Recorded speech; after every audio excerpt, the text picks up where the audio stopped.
फर्जी पीडीए है ना, परिवार डेवलपमेंट एजेंसी चला रहे हो, उस फर्जी पीडीए का काम खत्म हो गया है।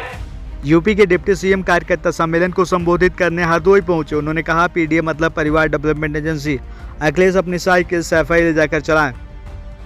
हरदोई में शनिवार को उत्तर प्रदेश की सरकार के डिप्टी सीएम केशव मौर्य आबकारी मंत्री नितिन अग्रवाल द्वारा आयोजित कार्यकर्ता सम्मेलन समारोह में पहुंचे। इस दौरान डिप्टी सीएम ने अखिलेश यादव पर जमकर निशाना साधा। उन्होंने कहा कि अखिलेश 2027 का होर्डिंग लगा रहे हैं। अखिलेश यादव 2047 तक सत्ता में आने का ख्वाब भूल जाइए, अब तक अपनी साइकिल को सफाई ले जाकर चलाइए। उन्होंने कहा कि पीडीए पागल बनाने का एक फर्जी धंधा है। उन्होंने कहा कि पीडीए का मतलब परिवार development agency. Deputy CM Keshav Maurya ने कहा कि 2022 के चुनाव से पहले समाजवादी पार्टी अहंकार में चल रही थी। चुनाव से पहले ही सपा के गुंडे अराजकता फैला रहे थे। डिप्टी सीएम ने कहा कि अखिलेश महाकुंभ पर सवाल उठाते हैं। 2013 में यूपी के मुख्यमंत्री थे और कुंभ हुआ था, जिसकी जिम्मेदारी उन्होंने अपने चाचा मोहम्मद आजम खान को दे दी थी। उस समय जितना मौत हुआ था उसको याद दिलाने की जरूरत नहीं है।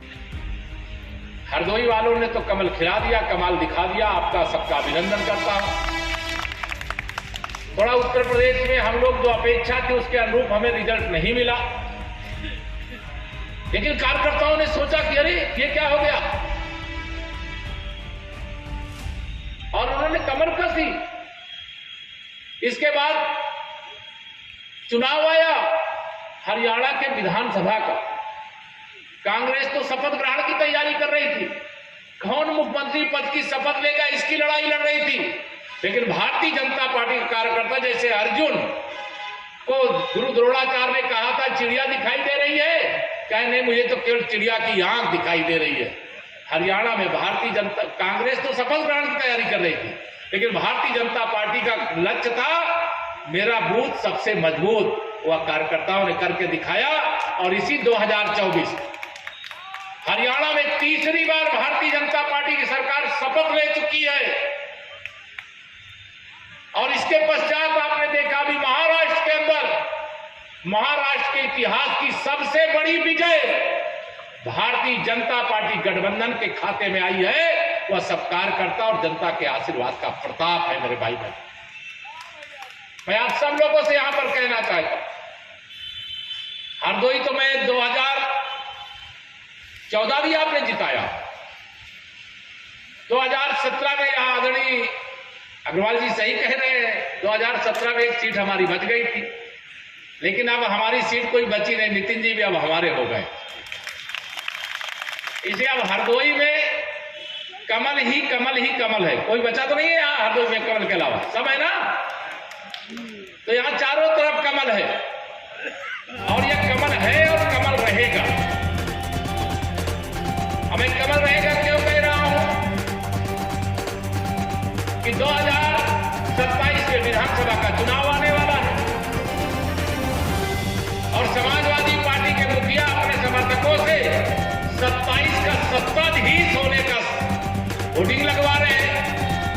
लेकिन मैं आज हरदोई की धरती से कह सकता हूं पूरे दमदारी के साथ, आप सब कार्यकर्ताओं के बल पर कह सकता हूं, जनता के आशीर्वाद की ताकत पर कह सकता हूं, माननीय मोदी जी आदरणीय योगी जी के नेतृत्व में हमारी सरकार के द्वारा जो किया जा रहा है काम, उसके बल पर कह सकता हूं 27 नहीं अखिलेश जी 47 के बारे में भी मत सोचो। क्यों 47 के बारे में मैं कह रहा हूं? माननीय नरेंद्र मोदी जी ने क्या लक्ष्य दिया है? अभी भारत की अर्थव्यवस्था 5वें नंबर की है इस समय, और मोदी जी ने कहा तीसरी बार मोदी सरकार भारत की तीसरे नंबर की अर्थव्यवस्था बनाने का काम करे। और क्या कहा है? 2047 तक विकसित भारत बनाने का काम करेंगे। गरीब आदमी गरीब नहीं रहेगा, उसको भी गरीबी की रेखा से बाहर निकाल करके राष्ट्र की मुख्य धारा में, समाज की मुख्य धारा में ला करके खड़ा करें। और इसलिए 2047 तक अगर विकसित भारत बनाने का लक्ष्य रखा है, तो क्या ये सपा बसपा कांग्रेस वाले विकसित भारत बना सकते हैं क्या? बताओ, बना सकते हैं क्या? जोर से बताओ, हाथ उठाकर बना सकते हैं क्या? ये भारतीय जनता पार्टी ही बना सकती है। इसे 2047 तक का के लिए साइकिल को सफाई में ले जाओ अखिलेश जी। उत्तर प्रदेश में इसके लिए कोई स्थान नहीं है। तुम्हारा जो फर्जी पीडीए है ना, परिवार डेवलपमेंट एजेंसी चला रहे हो, उस फर्जी पीडीए का काम खत्म हो गया है। अभी उत्तर प्रदेश के अंदर विधानसभा की 9 सीटों के उपचुनाव हुए। आप सब कार्यकर्ताओं के ही बल पर, यही कार्यकर्ता था और उन क्षेत्रों में विजय दिलाने का काम किया जहां हम लोकसभा का चुनाव हार गए थे, लेकिन विधानसभा में 9 में से 7 सीटें जिता करके और एक ऐसी सीट जिताए हैं, उधर की सीट है जहां 65% मुस्लिम मतदाता है, वहां पर 1,45,000 वोटों से भारतीय जनता पार्टी के प्रत्याशी को विजय प्राप्त हुई है। चूड़े हिल गई।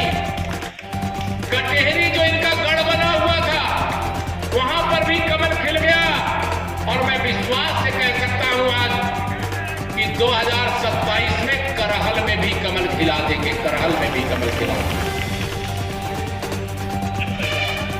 2027 का यह जो विधानसभा का चुनाव आने वाला है, उस चुनाव को लेकर के अभी से तैयारी शुरू करो। मेरा बूथ सबसे मजबूत,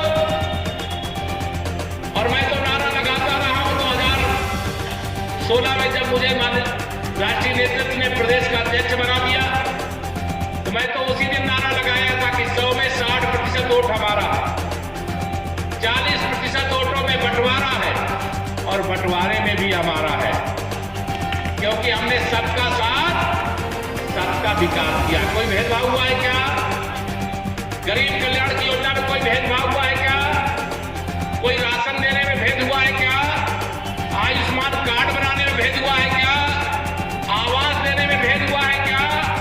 हर घर नल से जल पहुंचाने में भेद हुआ है क्या? उज्ज्वला योजना की गैस कनेक्शन देने में भेदभाव हुआ है क्या?